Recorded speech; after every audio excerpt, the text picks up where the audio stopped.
As I have been covering for a number of weeks on this show, women's sport is under attack in Britain, and if we're not careful, its very existence could soon be threatened. Hard-left organisations like Stonewall, the woke mob, the politically correct and the Labour Party have decided trans rights trumps the rights of those born biologically female.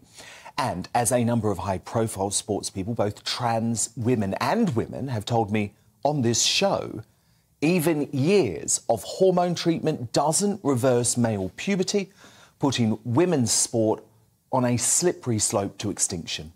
This isn't a sort of a cultural thing. This is about just straightforward fairness and biology.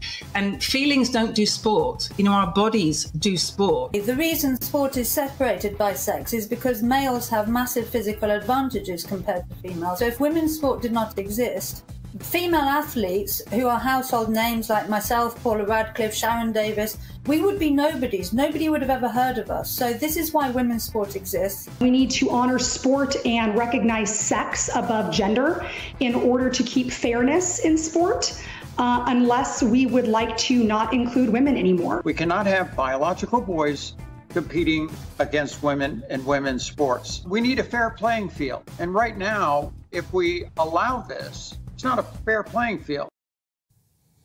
As a major supporter of women's sports, I have been clear on my view that there is no grey area on this. I'm all for an equal society.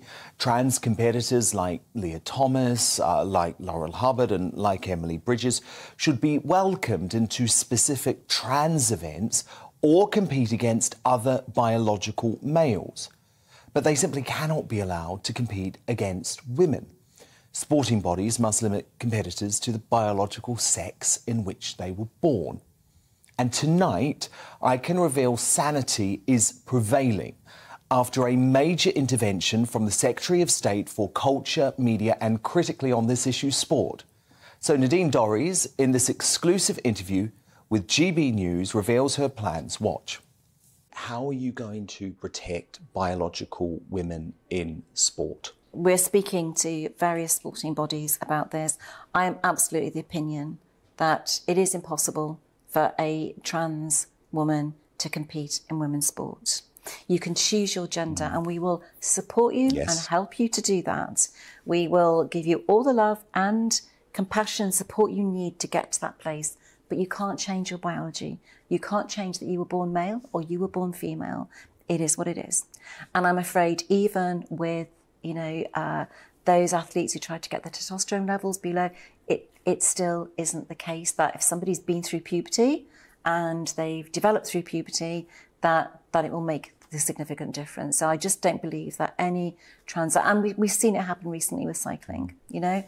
The athletes have stood up, women athletes have stood up for themselves. And sanity prevailed there. Yeah. But if Stonewall had their way, there would be a very different approach. So would it be possible that there might have to be a law at some point to protect female sport, women's sport? I would, you know, I hate making laws. I'd really prefer it if, and I've got enough laws being made in this department. We're passing 5 bills, I think, and there haven't been 5 bills in the last 20 years. I would prefer the sporting bodies to come together, and actually I've asked for a round table with them to discuss this, so that they can come together with a compact and a joint agreement and reach a position which protects women athletes but also, you know, shows compassion to those trans athletes and helps them to achieve the goals that they want to. Maybe that's having, you know, trans categories. I don't know what the answer is, but I do know that the bottom line is you can't have trans women competing in women's sport. I completely agree. Secretary of State, thank you so much. Thanks. So, to respond now to that major piece of news from the Minister, my superstar panel, the political commentator Dominique Samuels, the former Tory London mayoral candidate Shaun Bailey and the author and broadcaster Amy Nickell. So, Shaun, I'll come to you first. As a Conservative, this will be a very politically popular decision, I imagine, from Nadine Dorries to stand up for women's sport. It's also morally the right thing to do. Look, the hardest thing in the world is to keep young teenage girls involved in sport. And one of the big things is seeing their champions, their heroes succeed. When you mix trans women into it, you fail that. But I think the real failure here has been on two levels. One is the sporting bodies. They're a bunch of cowards, every single one of them. And the idea that you can take testosterone or remove it from a male, a biological male, and that even though it feels complete rubbish. I am taller than the average woman. I have far more muscle than the average woman, and I gained those things when I was a teenager. It's too late to remove them, and they know this, but yet they have capitulated. And it goes to the other piece as well. Where is all these people who proudly used to walk around with T-shirts saying, you know, I'm a feminist? Where are you now? The woke world has cowered you. You are cowards. And anybody who hasn't felt the need to stand up and support people like Shaun Davies, who's constantly banged on about how women are being robbed of their sport, I would say is a coward. But it boils down to this because the trans crowd are very active and very angry, but people must hold on to the truth. You cannot leave women's sport in this condition because it will simply disappear. This is a massive moral panic which doesn't really exist. The number of trans people is 1/4%. That is exactly why, precisely why they cannot have their own. But you understand in sport, Amy, you only need one trans person to upset an entire event. In a team sport, you only need one trans member of the team. Honestly, yes, I do. If you like female sport, it only takes one biological man in a team to destroy the whole competition. Can I ask you a question? Could you replace all the times you use the word trans with gay? You would say gay people cannot be involved in women's sport because that's basically it's not completely different. It's not completely different. I think that's actually a notion that's insulting to gay people, though, because it's what is more difficult, being a woman in sport or being a trans woman in sport? Because a trans woman in sport is currently 80% more likely to commit suicide than a woman. That has nothing to do with sport. It's to do with trans rights, and trans women are women. It's the same as being trans is completely ridiculous. It's not suggesting it's like it. It's being in a minority of people. It's to do with rights. It's to do with trans is believing you are of a different sex. OK, but Amy, can I just ask Amy, what about the rights of the biological women sporting folk? What about their rights? I think when it's such a tiny, tiny proportion, it is better to just include trans women as women and consider them as women. I tell you why. And do you know something that would help with this whole situation is hormone blockers for children, which is something... Oh, God! So, can I tell you why? So this has been rolled out in Scandinavia years ago. So now these people are adults. It has a massive success rate. Have you spoken to anyone who has had to detransition, Amy? Are you talk about Keira Bell, which is a massive anomaly and has reversed... Sean, come in here. I'll tell you should talk about every child in the world who's not old enough to make that decision, who has no idea what they'll feel like in 5, 10, 15 years. Hormone blockers are completely reversible. A child should not be put through that process, regardless. It shouldn't even be put through the conversation. A trans child shouldn't be put through puberty. That is far more mentally damaging. But Amy, the point of this is about sport. It's about sport. It's about a physical reality. And in sport, sex matters. Inclusion matters more. No, it does not. No, it does not. In competitive sport. You can't terrorise everybody. This whole argument is completely a bogeyman to just attack trans people. If you want, you've got Nadine Dorries talking about compassion. Have some compassion and think about these tiny minority of people. Amy, sorry, can I just say this? You know, you're completely misunderstanding what the purpose of competition and sport is. Competition's not about inclusivity. You know, it's about Thomas didn't win most of her races. It's about A, fairness, and B, the best person winning the race. The fairness is achieved by those with similar levels of strength and ability competing against each other. When you remove that factor from sport, it's no longer fair, and therefore the results are no longer legitimate. So therefore you cannot have biological men who have clear physical advantages competing with women because you basically lose the meaning of sport and why it's important. So therefore you are advocating to destroy female sport. As a woman, I find that really sad. How could a quarter of 1% destroy women's Because sport. you only need This is one outrageous. competitor in a field, and they're going to win. I mean, Emily Bridges, that cyclist Emily Bridges, here's the example. Emily Bridges is a British example. She was literally competing in male events a few weeks ago. She was going to compete against Olympic-class British cyclists, and you know what, Amy? Based on their existing times from this year, she was going to thrash their asses.